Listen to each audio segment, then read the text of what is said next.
guys, this is Jeff again with the Bayou Garage, and today we have an owner of an amazing Camaro, and he came down to sit with us, and that's what's in the garage today.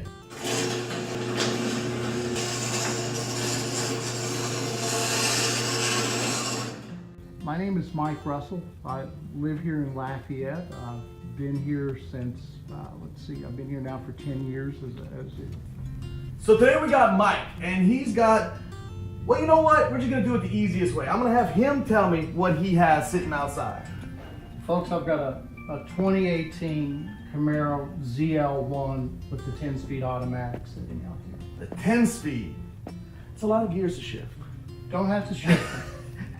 One of the things that surprised me is once you engage the performance shifting algorithm, okay, it's far better than I ever can be at the track. I mean, it really is. It's the downshifts are really quick. You know, it holds them, everything like this, and the upshifts are like blazingly quick.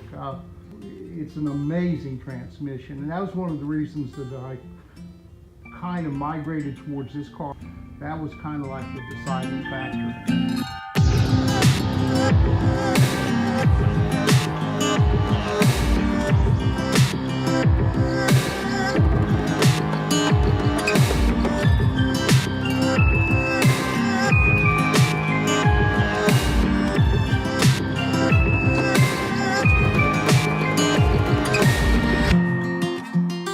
So you do run it on the track?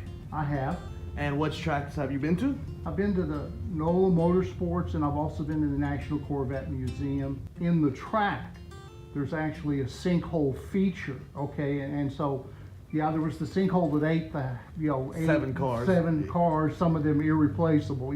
The second part is on the track, and the sinkhole is one of the coolest features that I've ever seen on any track. Come around this, it drops you into second, third gear, right-hand corner.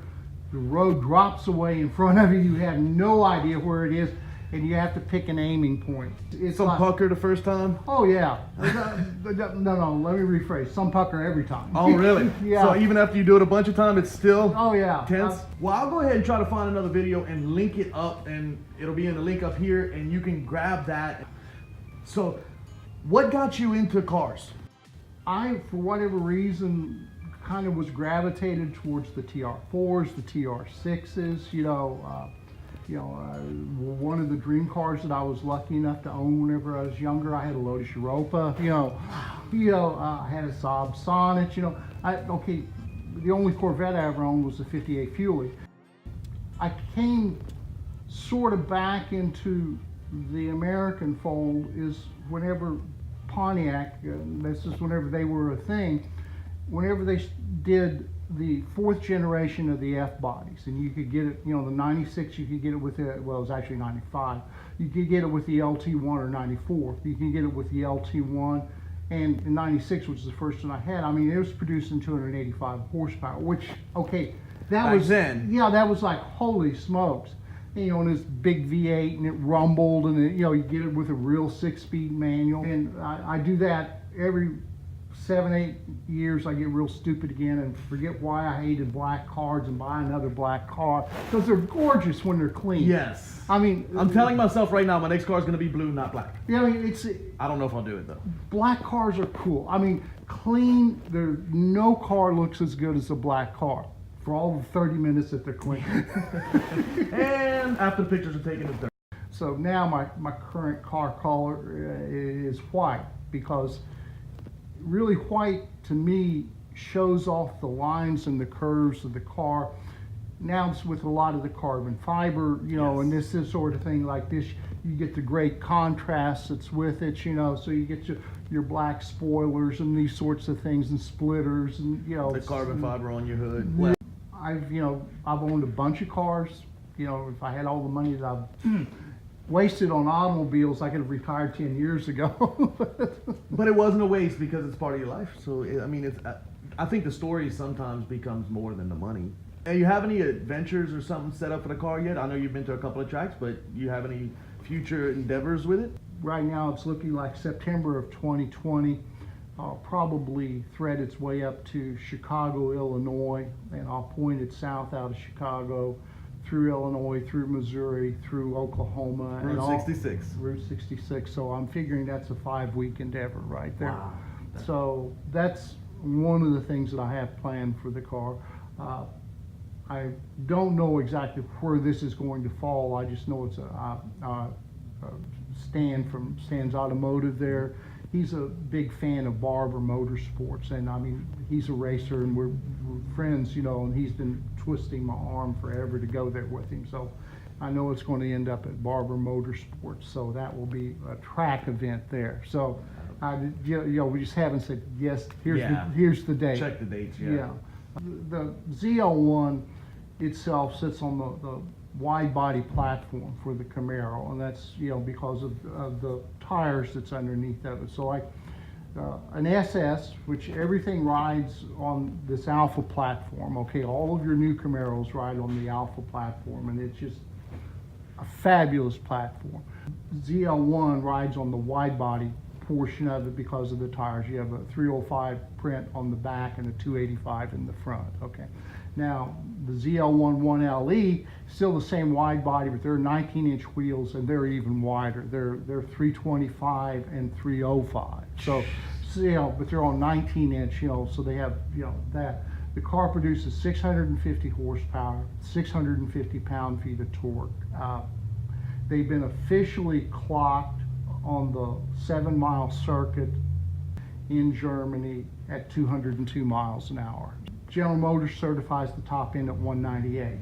Okay, I mean, They're conservative. Yeah, touring, and it's got sport, and then it's got track, and it's got snow ice, which doesn't get a lot of use down here. It's got the dual mode performance exhaust, so that, you know, basically it's got the valves, so they'll open up, you know, so you can have it in touring where it's quieter unless you're really into it, then they'll open up. But in sport, they open pretty quick, and of course the track mode, it's wide open. It's open all the time, you know.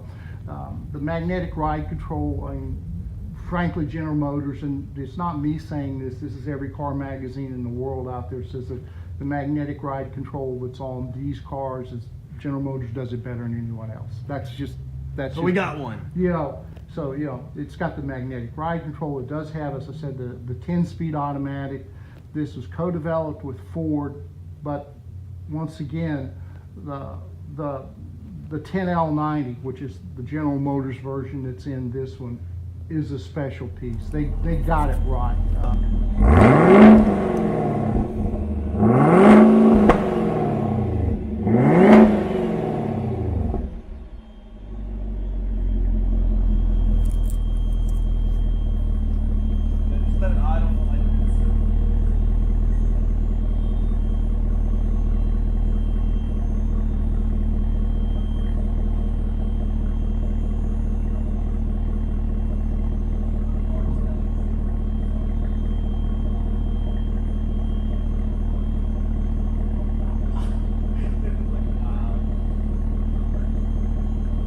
Folks, what I'm going to do here is I'm going to crank it up, and whenever I do, I'm going to change the modes of the car. You know, I'm going to take it, the setting right now in sport mode is reflected by the red here.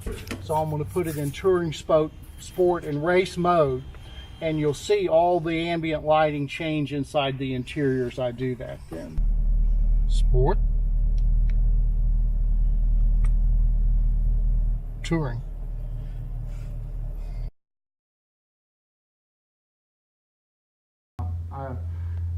I've had a chance to meet Al Oppenheiser, see him speak at Camaro Fest, you know, actually get to shake his hand and this sort of thing. You know, his team, they nailed it. I mean, that's just, you know, for the folks that don't know, Al Oppenheiser is the chief Camaro engineer. He was promoted earlier this year into their electric vehicle division, but his team was responsible for this 6th gen Camaro out here. And I mean, he's a great guy. That's gotta be crazy getting. I just built this, maybe one of the best Camaros ever. Let's go to electric. His whole brain has got to be like, what? What's the base or ballpark price on these? Well, the SS's go in the 45 to 50 range, If you add the 1LE option, which is the track specific option, that'll boost that to about 55. That's the SS, okay? The ZL1 start at 64, 65,000. Optioned out, which includes like the 10-speed and the sunroof and the carbon fiber and this and that, they'll come in just shy of 70,000. ZL1 1LE, okay, there's not hardly any options on those. They're kind Here of, it is. It's kind of here it is. They're in the $75,000 to $78,000 range, you know. So you're looking at 10 to 15 for each step. right, the ZL1, the 1LE, which is, you know, got the DSSV valves, dynamic suspension spool valves, the Formula One suspension underneath of it there. That is truly a world beater. I mean, you know, it turned faster lap times at the Nuremberg Ring than the GT3 RS Porsche did. So, okay. And I've gotten to drive that. You know, so It's an amazing car. Yeah, so, you know, they're really, it's track focused. You can't ride in it across the street. I mean, the suspension is brutal and all this, but they are a beast of an automobile. The GT3 RS, there's a GT2 RS. And once again, the owner that had a GT3 RS bought the GT2 RS and told me that he's like, it's almost not drivable on the road. I know David doesn't like it. Okay, so yes, you know exactly who I'm talking about. I've known him for 25 years. Yeah. We're friends. I mean, this car, I bought it to have a lot of fun with it, but I bought it to drive. I appreciate having guys like this come down, tell me some stories, tell me about their cars, because we love everything with motors, and this one's got a great motor. So I appreciate Mike, and if you want to be involved in this in any way, why don't you give us a call, drop a line, and message us. We'll get you on an episode of this. But you know what? We'll show you a few more clips of the car, finish this out, and I hope you stick around here. And we'll see you later. See what's in the garage.